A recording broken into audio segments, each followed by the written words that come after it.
انسان کے اکثر پریشان ہونے کی وجہ کیا ہوتی ہے؟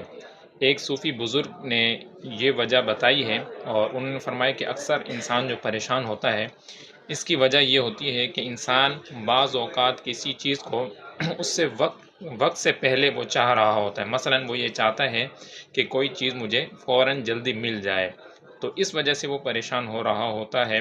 حالانکہ جو ایک مقولہ بھی کہا جاتا ہے کہ وقت سے پہلے نہیں اور نصیب سے کم زیادہ نہیں. تو جس چیز کا جب وقت اور جتنا لکھا ہے اللہ پاک نے، تو انسان کو اسی وقت میں اتنی چیز ضرور بھی ضرور ملے گی.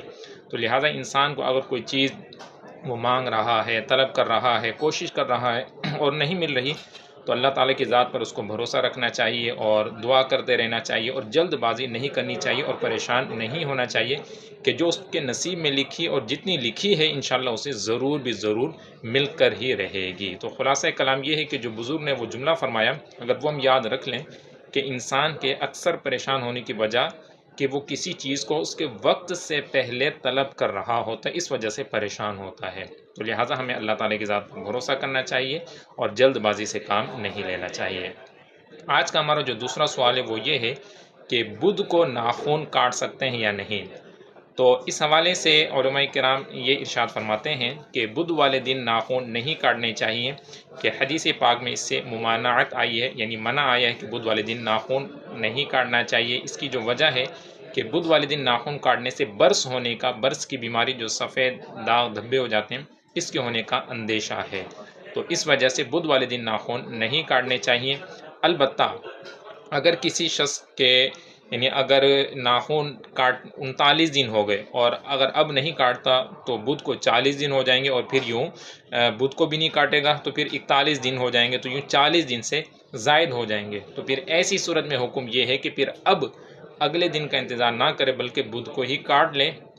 وجہ اس کی یہ ہے کہ پھر جب 40 دن سے زائد ہو جائیں تو پھر یہ مکروہ تحریمی اور ناجائز عمل شمار ہوتا ہے، تو پھر یہ گناہ کے زمرے میں شمار ہوتا ہے. تو اس وجہ سے اگر عام یعنی 39 سے کم دن ہے تو پھر تو بدھ والے دن نہیں کاٹنا چاہیے بلکہ کسی اور دن کاٹنا چاہیے. لیکن اگر اب بدھ کو نہیں کاٹیں گے، 39 دن ہو چکے اور اب بدھ کو 40واں دن ہے، تو اگر آج بھی نہ کاٹا تو پھر یہ 41 دن ہو جائیں گے، یعنی 40 دن سے زائد ہو جائیں گے. تو ایسی صورت میں پھر بدھ کو ناخن کاٹ لینے چاہیے.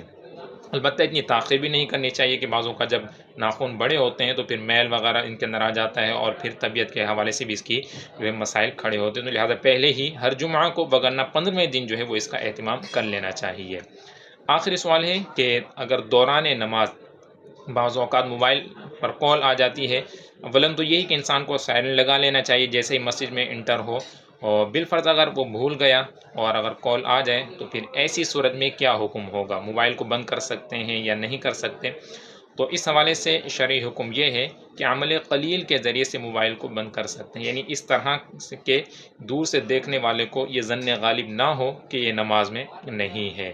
وہ طریقہ یہی ہو سکتا ہے جیسے ہم قیام کے اندر کھڑے ہوئے ہیں اور جیب میں موبائل بجتا ہے تو ایک ہاتھ جیب میں داخل کر کے آپ اسے بند کر سکتے ہیں. ایسا نہیں کہ موبائل نکالا اور پھر یوں دیکھا کس کا ہے اور پھر اس طرح سے بند کیا، تو یہ پھر عمل کثیر کے اندر آ جائے گا کہ دور سے جو دیکھے گا اس کو یہی ظن غالب ہوگا کہ نماز میں نہیں ہے. تو عمل قلیل کے ذریعے سے موبائل کو آپ بند کر سکتے ہیں، یعنی جیب میں ہے تو آپ ہاتھ ڈال کے اسے بند کر لیں، اس صورت میں نماز نہیں ٹوٹے گی. لیکن بہتر وہ یہ کہ جیسے ہی مسجد میں انٹر ہوں تو موبائل کو سائلنٹ یا تو آف کر دیں، اگر آف نہیں کر سکتے تو کم از کم اس کو سائلنٹ پر ضرور لگا لینا چاہیے. اللہ پاک ہم سب کو شرعی احکامات پر عمل کرنے کی توفیق عطا فرمائے.